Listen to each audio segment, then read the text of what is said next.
I'm Cal Penn, exploring this giant beast that is the global economy.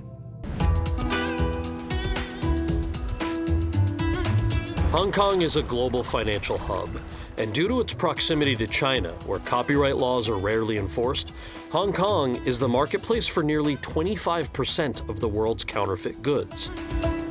Ted Kavoris, a former New York policeman, is now an international counterfeit crime fighter. Ted operates out of his Hong Kong office, chock full of the counterfeits he's seized, mixed in with an international man of mystery vibe.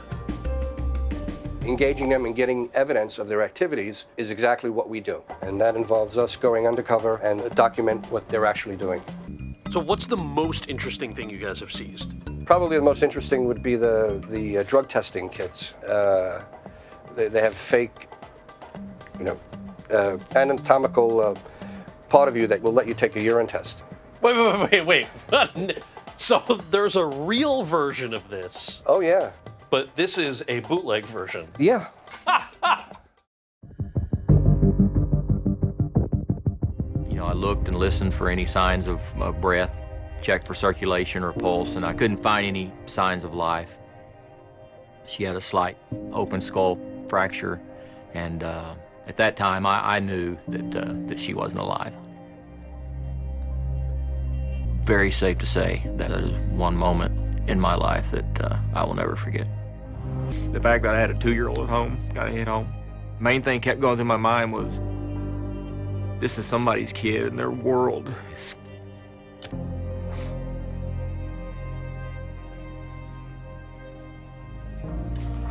So anyway, just thinking that their world was going to be turned upside down. Which episode of The Mary Tyler Moore Show was once ranked by TV Guide as the #1 greatest television episode of all time?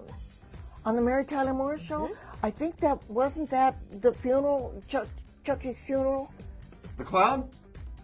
Correct. Yes. Okay. You got it. Chuckles bites the dust. Chuckles bites the dust. Yes, exactly. And Mary got the giggles at the funeral. The experience of working on the Mary Tyler Moore Show, a part of Americana, what was that like? Oh, it was wonderful. But it was such a close-knit, wonderful group. Everybody cared about the show, and that doesn't always necessarily happen. Right. But whenever, instead of going back to their dressing rooms when they weren't in a scene, everybody'd be hanging out.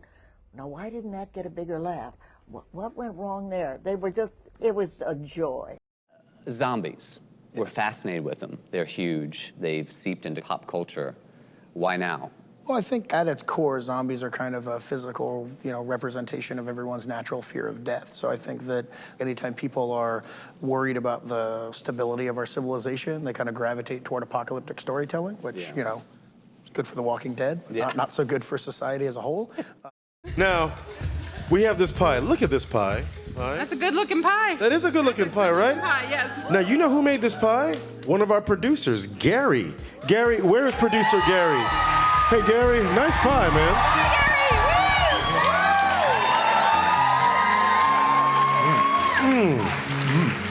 Hey, Gary, are you taking? Because if not, I'm taking you home tonight. Now, I'll make you produce.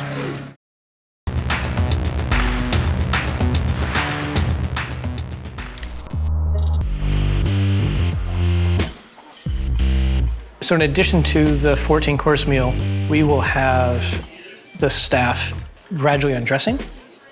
We don't play below the waist, but the guests can. The first 3 or 4 dinners, there was a lot of sex. All the guests cleared everything off the table, and they were just all on the table fucking and carrying on and all that kind of stuff. And I was like, but I still have lobster. Oh, we're doing a strip show. I'm a person that really enjoys intensity. Having an experience that feels epic. What I get from kink is about that. Where do I want to take origami life? The world is not ready for that.